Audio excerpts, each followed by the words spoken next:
Okay, the truth is, I didn't want to be in business for ourselves. My parents were in business for themselves, and it was really hard on their marriage. And my husband's parents were in business for themselves, and it was really hard on their marriage. It's like life is too difficult as it is, and marriage is too complex without adding all the extras of having a business on top of it. But the truth is that God called us into business, so we had to figure it out the long, hard, slow way. How to be effective in marriage and in business. And the good news is, it is possible. We've come to a point of believing that a power couple is one that's on the same page in all aspects of life, fulfilling a common vision. It's a couple that isn't perfect, but it's always working and wanting the best for each other and our marriage. And the design, well, it's God's design to have a thriving marriage and a prosperous business. Your hosts, Robert and Kaylee Fakui, are a married couple in business. And they've experienced their own journey of ups and downs in life and business, but have developed tools along the way through a mix of trial and error and counseling to build a life worth living and sharing. And now they're inviting you to join them on their journey so they can share what they've learned and bring you along with them. Over the coming episodes, you'll hear from Robert and Kaylee, as well as other power couple guests, to equip and encourage you to build a thriving marriage and prosperous business. It will be one part marriage coaching, one part business consulting. You may laugh, cry, shout, or cheer, but we mainly want to encourage you in your journey as husband and wife and business owner. You will learn a few things along the way as well. Welcome to the Power Couples by Design podcast.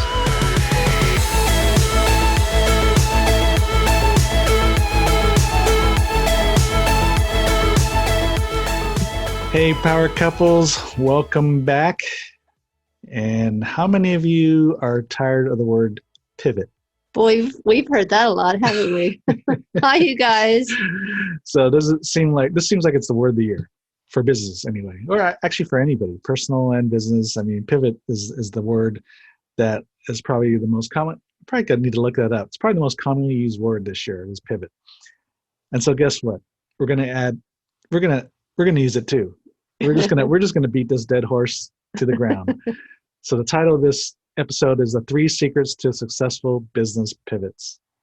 How exciting is that? How exciting, huh? So if you haven't heard enough about pivots, well, buckle up. Here we go.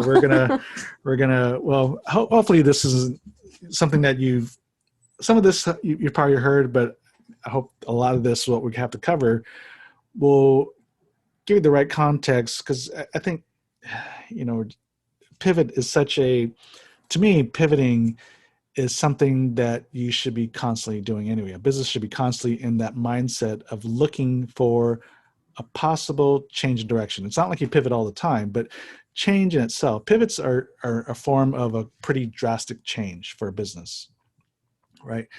But there's always these minor pivots or minor changes that should always be happening for a business anyway throughout its life cycle.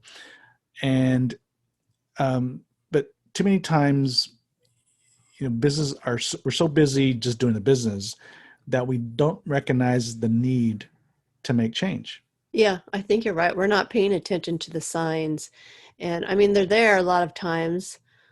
Some of the times, we're just not looking at them or wanting to know. Like I think a lot of times it's things we already know we need to change, but we're just kind of ignoring it possibly, or thinking it's going to go away, or don't want to deal with it. Yeah, or there's a lot of reasons, right? You're too busy. We don't think it's that big a deal. We're successful in what we're doing. I mean, there's so many reasons why a business doesn't change. But when it comes to when there's periods of economic crisis, though, that's when a lot of businesses are forced to change. It's either change or die. Right. And this is just another one of those examples, another one of those economic crises. And we'll get into some examples, but in economic crisis, there's a lot of different reasons for economic crisis. But this one is because of a pandemic. Mm-hmm. The one before was the housing crisis, people being over leveraged in loans. There was an oil crisis. So there's a lot of different reasons for an economic crisis, but regardless of what the reasons, these crises then puts the business in a bind, a lot of business in a bind. There's some that are successful. Typically consumer products tend to do very well during economic crisis because they're things that are necessary. You mean like toilet paper? Like toilet paper, yes. Toilet paper, we should have bought stock in Kleenex or Charmin or whatever. And stock in Zoom. Exactly, and stock in Zoom. So, consumer products so a good example, Henning. Consumer products tend to do very well because they're necessary items. And of course, definitely the cheaper the item are, the better they tend to do. And then fast food restaurants typically do pretty well as well. So anyways, 2020 has definitely been a year that has forced hundreds of thousands of businesses to do just that, is to pivot. I mean, this is definitely one of those, I think, periods of time when it's affected more business than normal. Yeah, they really seem to be scrambling. Because there was a period of time when almost every business had to be shut down. Right. This is kind of unprecedented, where typically every economic crisis, a lot of businesses get affected. Some worse than others. And like I said, there's some that still do pretty good. But this is a period in time when there's only those few, what they call essential businesses that stayed open. The rest of everybody else had to close up. And it was a forced close down. So it wasn't like we had a choice. Yeah, it was like overnight, literally overnight. Right. So this is definitely a unique situation, but the fact of the matter is that the ripple effect is obviously there's been an economic crisis. So what is the secret to navigating a successful pivot? This is one of the things we're going to talk about today. Some do it well while others have fallen a little flat. Many businesses have pivoted right when lockdown occurred, while others were already prepared to prosper during the crisis. And we'll talk about that. While some waited for things to get back to normal. And I think there's still some that are waiting for things to get back to normal. So we'll let you in on our first little secret. Actually, this secret I'm going to say isn't necessarily the secret we're going to talk about, but we'll let you in on this one little secret is things never get back to normal. Yeah, not when they're this big. I mean, any economic crisis, you name it, things never get back to normal. So whenever an economic crisis like this hits, things never fully get back to normal after the lift. Yeah, because just look at 9/11. Right. With traveling and all that, it never went back to. Yeah, airlines industry has never been the same, right? Airport security, everything. They had to pivot, but that pivot was not a temporary issue; it was a new normal. Right. And then, so the crisis. Give you some context too. The crisis never creates a change in the marketplace. It only accelerates the change that had already been occurring. So even this whole security issue, that was something that should have been done. Right. We were probably way behind on that. And there are airports in other countries that were ahead of us. Yeah. We've been to Israel. Oh my gosh. Israel is like completely opposite. They're still way ahead of us. Mm-hmm. We've been to Israel twice. And they are screening you from the time you even drive onto the airport property. Right. And then they even ask you questions. Oh, yeah. If you're in a group, and everybody has to have the same answer. Yeah. So they'll have, these aren't just like, paid security. These are like military people, as you're walking into the airport, they'll just ask certain random people some questions. Mm-hmm. And then I think what they do is, from what I understand, is they're kind of, radioing ahead and giving a profile of you, and they're radioing ahead to somebody else to ask you a similar question. And they're starting to look for inconsistencies in your story, even from the get-go. So literally from the time you walk into the terminal, even really around the grounds, because they actually stopped us before we even parked, right? So anyways, all that to say is these were issues, terrorism was nothing new before 9/11. Right. But so what happens was these are already dynamic changes are happening in the marketplace. And then the crisis just accelerated that change. So in this episode, what we're going to do is we're going to highlight some examples of past economic crisis and then the new normals it created. And then plus discuss how you can successfully navigate, not just during this crisis, but then also prepare for the next one. Because yes, there will be a next one. Yeah, unfortunately. We've already talked about the ones of the past. There's always going to be a next economic crisis. So if you ever listen to any stockbroker, financial advisor, and if you already have one, you've already heard this, that every 8 to 10 years, there's always some kind of economic crisis. There's always some type of recession every 8 to 10 years. So before this one, so we're kind of technically are in a recession right now. And before that was 2008, 2009. So if you do the math, we were kind of overdue for this one. And in fact, there's, over the last 3-4 years, there's been a lot of financial advisors that have been very, they're waiting for the shoe to drop. Right.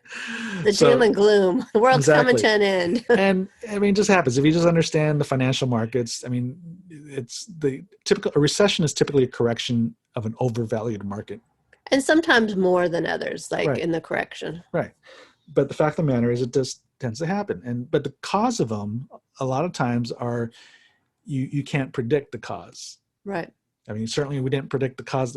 So we knew we were due for an economic crisis. We just didn't understand. Nobody realized it would be a pandemic, a worldwide pandemic. We didn't know what it was going to look like. Right.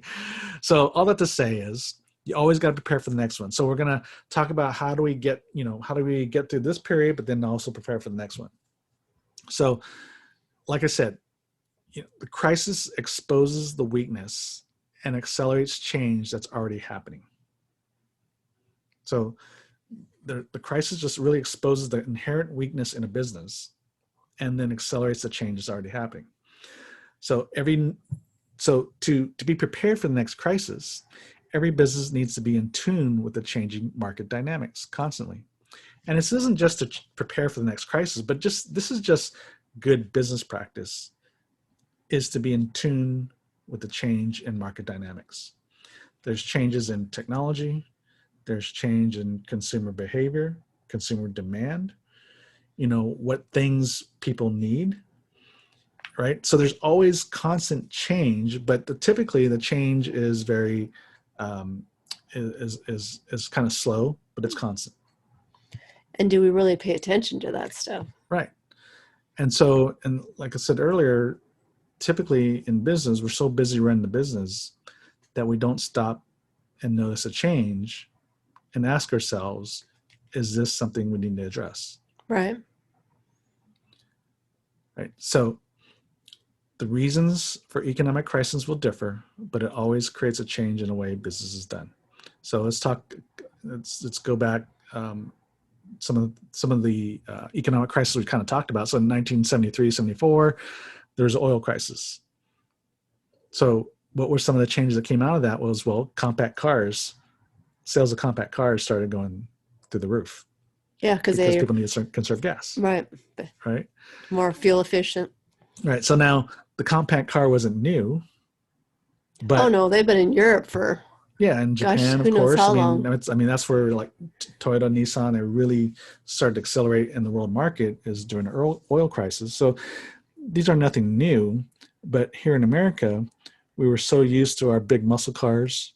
You had one, huh? Oh yeah, that was the best car. I love my Camaro. And that was my favorite car. So, right. So, case in point. So we're used to our gas guzzlers. It had a V8, high performance cars. Yep, the big gas guzzler, getting 12 miles a gallon or whatever it was. So the oil crisis just accelerated that need for change. So the American car manufacturers, they didn't pay attention to compact cars, right? Because that wasn't the current demand in the market right now, at least the major demand in the market. Although we can see worldwide there was a change because there's a lot of places in the world that really were, gas was just more expensive. So they relied more on compact fuel efficient cars. So the crisis just accelerated that. You talked about 9/11 terrorism. Well, security, obviously, that changed. Big time. Oh my gosh. Nobody could have seen security changing that much. Yeah. And that fast. And entrepreneurship actually took a big jump because there was, after 9/11, there was obviously a huge, a pretty good sized recession. A lot of people lost their jobs, not just in the airline industry, but in a lot of different sectors. And so what happened was there was more people started to really, instead of looking for another job, they just started creating their own business. Right. I think that maybe they wanted to have a little bit more control and freedom. Yeah. I'm guessing could have been some of the reasons. Exactly. I mean, you want to have more control. I mean, everybody wants to be able to have more control or like they have more control of their economic future or their future in general. So having your own business obviously is a way of having some aspect of control. Right. So entrepreneurship really took a big jump after 9/11. Well, I wonder too if it made him think like life is too short to be doing something that you hate at the same time. So That could have been do it. There could something have that been you some love. psychological, mental, emotional issues. People were like, hey, I could lose my life at any moment. We never know. And so maybe this is my opportunity to do what I really want to do. Yeah, my dream.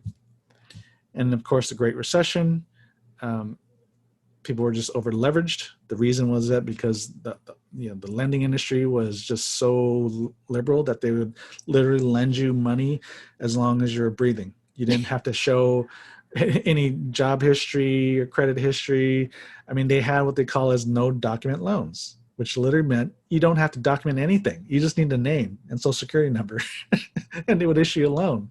So Wow. of course, fast forward, we understand, looking back, that wasn't a wise thing to do for the lending industry. So of course, the lending industry is a lot more strict now.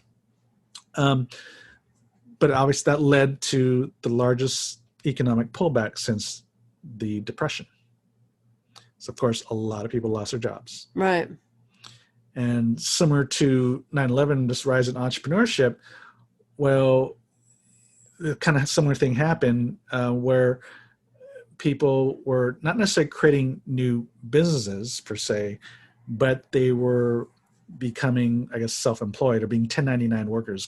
Instead of being an employee of a company, they'd be a 1099 worker for a company. So it's kind of similar to having your own business. The only thing is you're just working for yourself.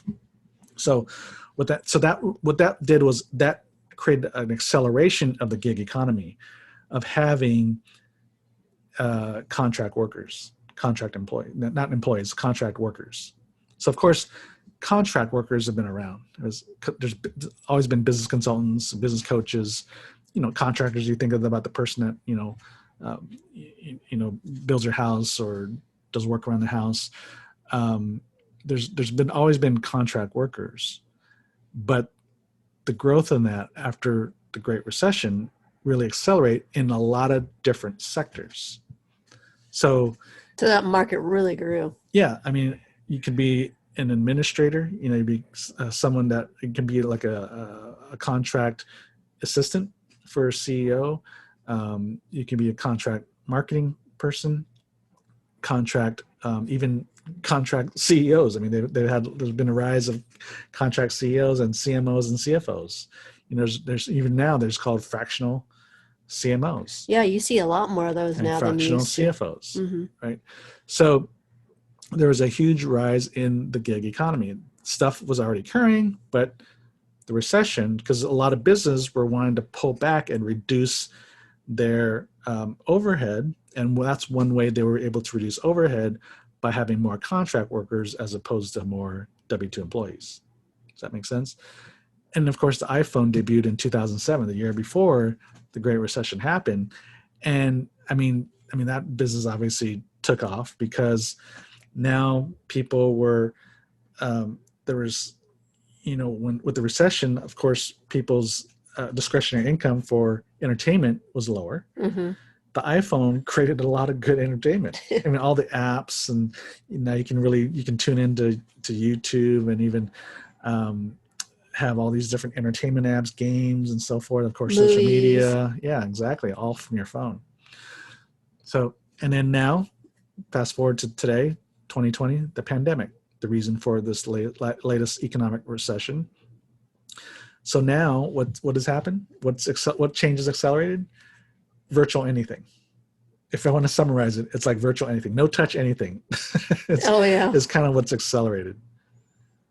So just these few examples we gave, the shifts, the permanent changes that occurred, or the new normals that occurred, and the way business adapted during those economic crises, they weren't doing anything that was totally 100% new. Right? They were just adapting to things that were already there. Right. Compact cars, entrepreneurship, security, the gig economy, gig workers, virtual stuff, right? These are all things that are already there, but what happens to the crisis now just forces certain businesses to either adapt to it or die. But of course, the businesses that have already adapted before the crisis were then ready for the crisis, Yeah, even though they weren't came out necessarily, ahead. even though they're not necessarily thinking, preparing, oh, I'm going to prepare for this pandemic, or I'm going to prepare for this economic crisis. You're not necessarily always thinking that way, but the business that were always just understanding the change in the market and the market demands and adapted to it became ready for the crisis. Right. They were more prepared. Exactly.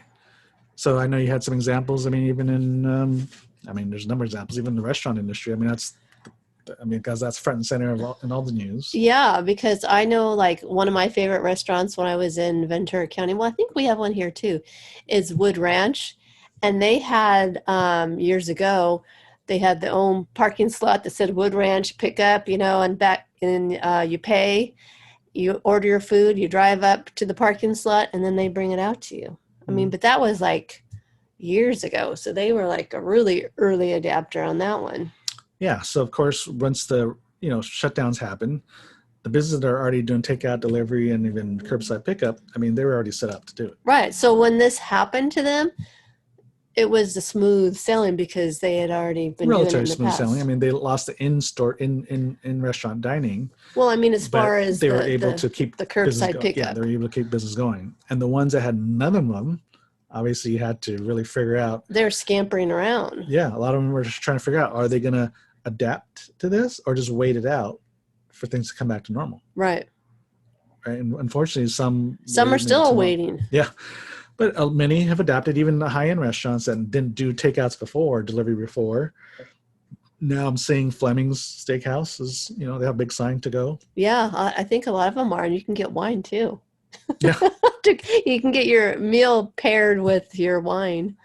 So certainly understand these high-end restaurants were very reluctant to ever do takeout because the quality of the food is not as great. And it's all about in the high end, it was kind of like a stigmatism, I think, too, they thought. But now they've learned how stigma. Thank you. They learned how to.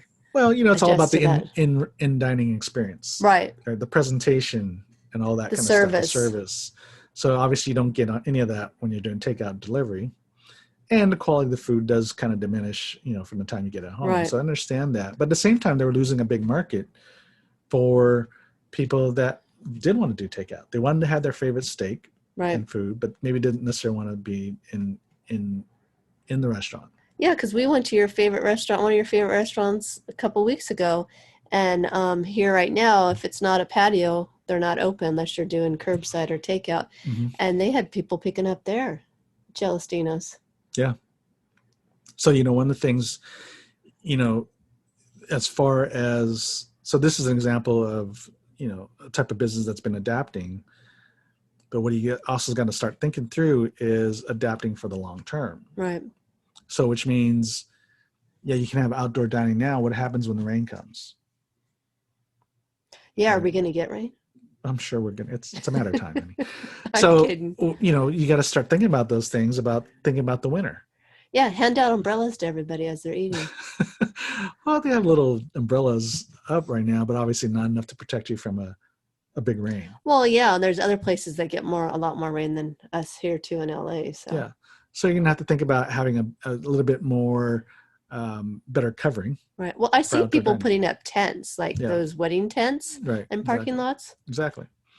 So you got to think about not just getting through this period, but you got to think about the long term. And how do you make the customer experience as you're pivoting and as you're making the adjustments? What can you do for the long term to make the customer experience even better, assuming things don't change? Mm-hmm. Right? Because we don't know how long this is going to last. Right. Because I think most people probably thought this was only going to last a month, maybe 2 months. Because there's no way of knowing. 3. Yeah, exactly. And so this example of, the takeout and delivery example is whatever customers in your industry, how they are adapting, because they've been forced to do business in a different way as well, mm-hmm. right? It's not just the business, but also the consumer has had to change. And so you got to think about what are the changes in customer behavior because of the pandemic that's going to carry on for the long haul. And it's definitely going to carry on for the long haul because people are just getting used to doing business a certain way. Right. I know right before this pandemic, we were in Colombia And I thought this was really innovative. They have tons and tons of traffic, way worse than LA. But anyways, they had this service, you'll probably remember the name of it, but guys were on motorcycles or, and they would go and pick up whatever you wanted. If you needed something from the drugstore, the grocery store, pretty much anywhere, you call in your order, they would pick it up and then they would deliver it to you. So it wasn't just food. Yeah. I mean, it's so people didn't have to go out. And that's nothing new either. I mean, courier service, especially in cities like New York and Chicago, they've had people on, 10 speeds essentially doing these courier services. Obviously, they're usually for offices, for law firms or something like that, delivering documents. But now we see, food service and people on, these guys on motorcycles, or I've even seen them on actually, bicycles as well lately, even here in Pasadena. I've never seen it before. Scooters. So this is an example of just the expansion of that market, right? The expansion and the higher demand for these type of delivery or courier services. So it's nothing new. What happens is there's been acceleration and an increase in that change in demand. So Netflix is a good example.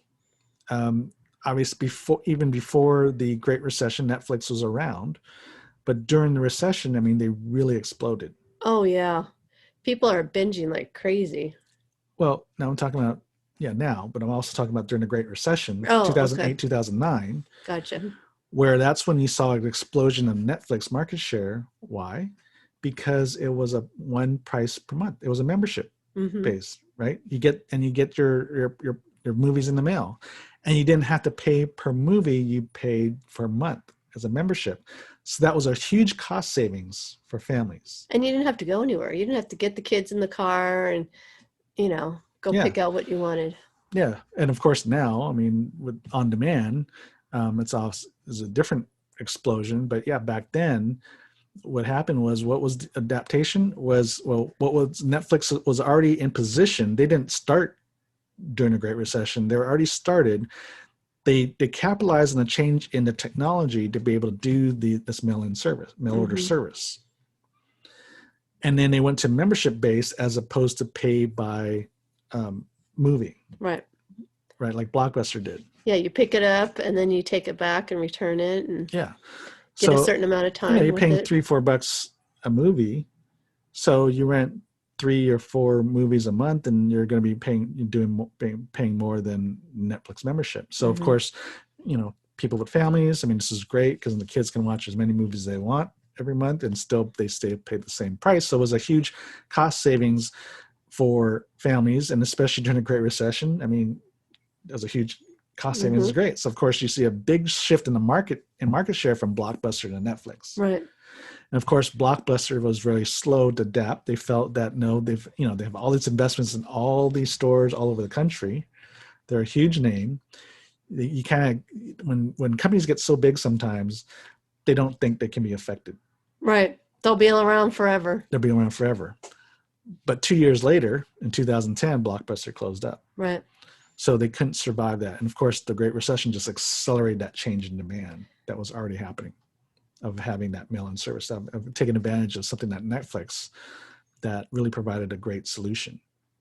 Right. So, and Amazon expanded during that time too. But I want to say with Netflix, I think one of the huge selling points with them, there's no late fee.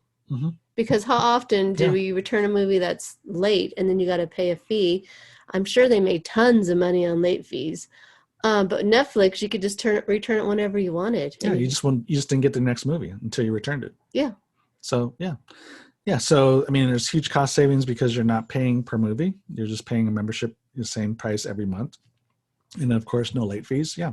So they really saw the big problem in that marketplace, and then Amazon expanded during the Great Recession. I think too with Netflix, I want to say I think that was they probably had a big vision, then that was part of it. As opposed to some people come up with the vision, and I don't know if they go back and look at it or re-evaluate it, or am I jumping ahead? Sorry, honey. They probably had. I'm sure they had a vision to take over the marketplace for video rentals.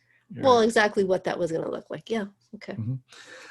So Amazon expanded. You want to talk about Amazon yet? Yeah, let's go to Amazon. Okay. All right. So during the same time, Amazon also expanded because obviously you can shop at home. There's huge cost savings because it's a very competitive marketplace and to do online shopping, right? So again, Amazon was around before the Great Recession, but you saw a huge acceleration during that time because people's customer behavior was changing, was really, and so, and it's all to say Well, is I the think a lot of e-commerce. stuff was closed too for so long that you couldn't, like, say you wanted clothes at that time, you couldn't, like, at the beginning of the pandemic, you couldn't go to Macy's and buy Okay, yourself a new we're talking dress. about the recession. We're not I know, talking. but now you can go on Amazon and buy whatever you want Okay. because a lot of stores aren't open. Okay, so now we're going to talk about the pandemic now. Is that what you want to talk about? Go ahead. Sorry, I diverted. Okay, but you're right.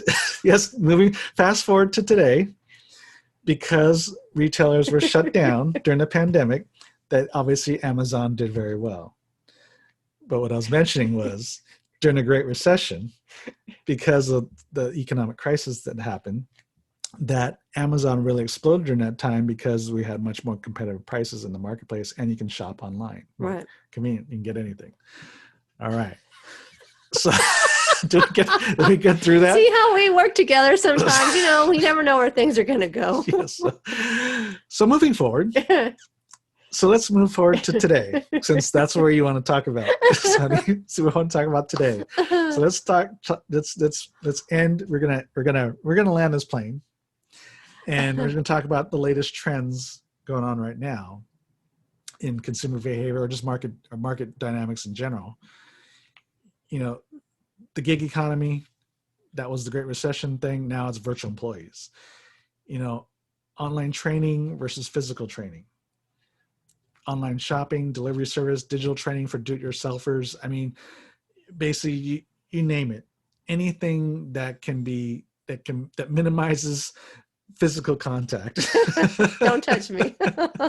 is that type of business, or a business that has those type of offerings are doing pretty well, or at least are able to survive. Right. Because and for some, they're just thriving. I mean, a lot of coaches and consultants like ourselves that have really adapted to this online training and doing more digital training and online courses and all that. I mean, they're doing very, very well. Like I said, and we have a good friend that had to close up her physical training business and went fully online. Right. Now, these are just all things where businesses are adapting to, virtual anything. But again, we're going back to the fact that this is nothing new. This is all stuff and technology that was already in existence. It's just that the masses were not adapting to it, at least not the way it is now.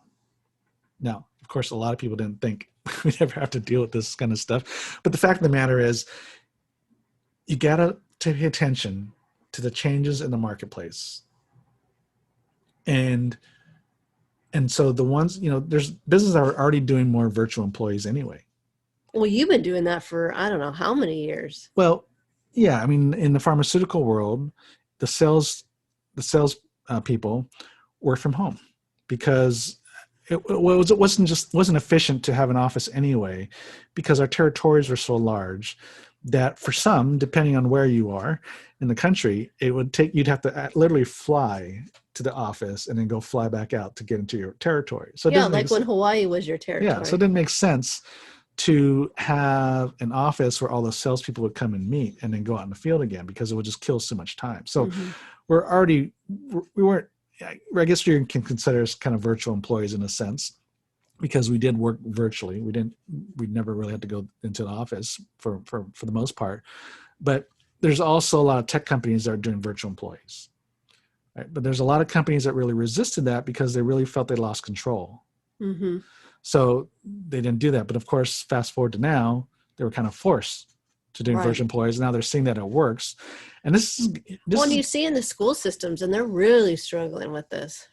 Yeah. Yeah. And so that's going to be that's a different challenge, because, for the most part in the workplace, virtual can work. But in schools, it's a little different. Yeah. Teaching kids virtually is different. Trying to have a a 7-year-old stay in front of a A computer for 5-year-old. 3 to 4 or 5 hours. I mean, it's pretty challenging, right? So that's a whole nother set of It's hard for challenges. me to do that. That's a whole nother set of challenges. But when I'm talking about virtual employees, or virtual anything, in general, the businesses are already set up to do that. Did very well. It wasn't as big of a speed bump, when the shutdown happened. Of course, that those that weren't adapting to the changes really had to struggle a lot, and there's probably some are still struggling. So, all that to say, I guess is a long way of talking back to how we started this conversation, is that you got to start thinking about this pivot as not just a temporary thing, but a long-term thing. And then think about, okay, how are you adapting? How do you make the experience a little bit better for the long term?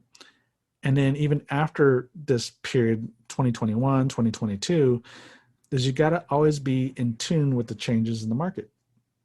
Because this is where the innovation comes. Yeah. Constant improvement, small constant improvement will keep you ahead of the competition, number one, just without a crisis. Right. It just keeps you ahead of the competition. And because you're constantly creating a better experience for your customer, right? You always got to be thinking about, a lot of times where businesses aren't making the needed changes is because they're doing it what's better and comfortable for them, not necessarily what's better for the customer. Yeah, we see that a lot. Right? So you got to always be in tune to the customer. When you're in tune to the customer, then you'll notice the changes in their demand and their behavior, and then you'll make the proper adaptations. Well, and sometimes the funny thing is customers will ask for things. Yeah. They're like, oh, wouldn't it be great if you had this, or I could do that? But a lot of times we're like, oh no, we don't do that. And then you don't think anymore about it. Mm-hmm. Exactly. And because, like I said earlier, is the changes are kind of slow. Without a crisis, the changes in the market are kind of slow, but they're constant. And then when the crisis happens, it just accelerates the need for the change. Right. So yes, you should be paying attention to the little things that your customers are saying, the little questions and the comments, the requests that they're having. And if you're starting to get more and more, if some of these requests are being consistent, even though it probably doesn't mean that you should go from a brick and mortar store to full e-commerce 100%, right? It doesn't mean you make a wholesale change. It just means you might want to think about making an offering to have curbside pickup for your customers as just good customer service, or be able to have your products available to purchase online. Mm-hmm. It doesn't mean that you're 100% online, but you might want to start making a move towards that, to make that kind of offer, to make it a little bit more convenient for your customer, because it's just good. And I think at least consider their ideas or suggestions. Doesn't mean you have to do something right now. Doesn't mean you have to act on it, but think about it, mull it over in your mind. Does that make sense? Could I do that? Is it doable? I know when I get those kind of brainstorming kind of ideas, it helps me come up with something creative and something I might not have thought of otherwise, as opposed to just saying, nope. Yeah, exactly. So I'd say once a year that you should always reflect back on the year, on your business in general, to prepare for the next year, to set some goals and all that for the next year, but also to pay attention to any changes in the market. Mm-hmm. And another thing too is market research. Ask your clients questions. Mm-hmm. You can get all kinds of good, interesting information if you just start asking them questions. Mm-hmm. Exactly. That's Surveys. Typical market research, focus groups, whatever. Exactly. Always be in tune with your customer. And then, yeah, so every year, definitely you want to assess the market changes. And then every 5 to 10 years, you probably want to do a deep dive, because especially every 10 years, we already talked about every 8 to 10 years, there's some type of recession anyway. Mm-hmm. So it's good every 10 years, you probably want to do a deep dive. And I think this would be a good time to get someone to come in and help you, because you have fresh eyes. They'll have different blind spots than you are. They can bring you some new ideas. Yeah, they'll see your blind spots. There you go, honey. Thanks for helping me out. You're welcome. You know what I mean? So it's like, because sometimes you don't see things because you're just so used to seeing it. Like I sometimes at the grocery store, I don't see something because it's aisle level, right? I'm looking right at it, but I don't see it. You know what I mean? So just to have someone come in and look at things and give you some suggestions. Mm-hmm. Exactly. Just like the glasses are on your head. Yeah. Where's my glasses? Yeah. So we're going to conclude with this. The title of this episode was The 3 Keys to Successful Business Pivots. So we're going to summarize the 3 keys. Actually, there's one we didn't talk about, really. Yeah, that's a big one, too. And it's a big one. But the 3 keys to successful business pivots, if you listen to this episode, I think you can kind of glean, what we're probably going to say. But let me just kind of summarize it for you. Is number 1, don't be married to success. We talked about the companies that just think they can't go under. They're just too big to fail, right? We've heard that before. Don't be married to success. Number 2, constantly improve. And you do that by staying in tune with the market trends and consumer behavior, basic market research, as my honey was just saying earlier about talking to your customers and doing some surveys and just asking questions, listening to what they have to say. Number 3 is be debt-free and cash-rich. Yeah. Boy, to be debt-free right now in this time. Every time during an economic crisis, when you have a loan, guess what happens? Yeah. It's a big crunch time, right? You still got to pay it. And so, exactly, the banks want their money. And so being debt-free and cash-rich not just helps you in, one less bill to pay during economic crisis, but it provides you the opportunity to buy something cheap. Right. Whether it's another business or more equipment or sometimes even software. I mean, there's a lot of things that go on sale. Can reinvest into your company. Yeah. Right, I saw this happen with my grandparents. They were debt-free and lived within their means. And in crisis and out of crisis, people were selling stuff and they needed money. And so you never knew what he was going to come home with because he had cash on him and come home with a car. Who knows what? Because somebody needed the money and he was able to help them out. Yep. And then you can reinvest back into your business. Exactly. So 3 keys to successful business pivots. Don't be married to success. Constantly improve. Be debt-free and cash-rich. And actually, let me leave you with this example on this last point, be debt-free, cash-rich. My example, coming from the corporate environment, the last company I worked for, they made a huge pivot in their business model. And they did that by getting more cash. Now, they're already a pretty cash-rich company. In fact, that's why our stocks were like one of the favorite ones to buy.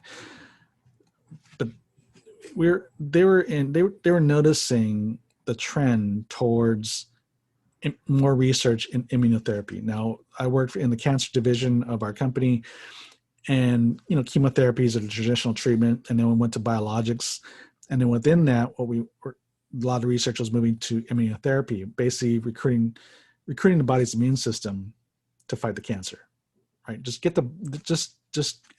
ignite the immune system, the body's immune system to fight the cancer. So it was a big trend towards that. Among other, and there's certain other, and a few other therapeutic areas that they're very interested in. So what they did is they owned a lot of different companies. Clairol was one of them. They owned a lot of companies, all very profitable companies, and they sold a bunch of them to be able to put the money into research, into clinical research, to really accelerate their position into these different markets. So fast forward, by the time I left the company, they had launched 3 immunotherapy drugs in cancer. So they were really the leaders in the industry in that area. And it's all because, at the time, it seemed like a huge gamble, but they noticed a trend where medicine was going and which therapeutic areas were going to be of the greatest need.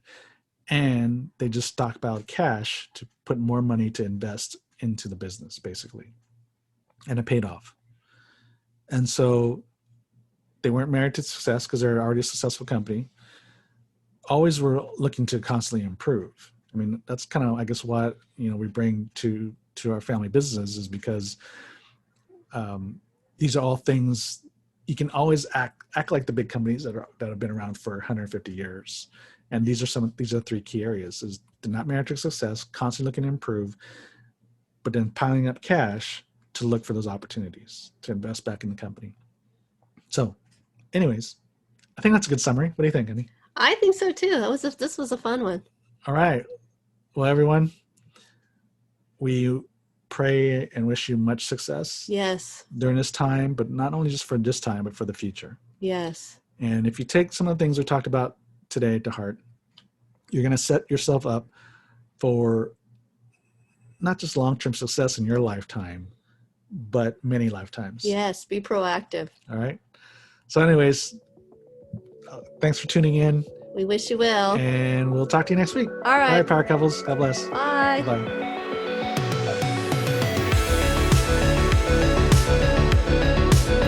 Thank you for listening to the Power Couples by Design podcast. We'd love to stay connected with you and provide valuable resources and encouragement for your marriage and business. So you can subscribe to this podcast, connect with us on Facebook, Instagram, or go to our website, powercouplesbydesign.com, and get some of our free stuff. One of those free resources is our 8 steps to a thriving marriage and prosperous business cheat sheet. We're here to help you build a thriving marriage and prosperous business. God bless you in your marriage, and see you next episode.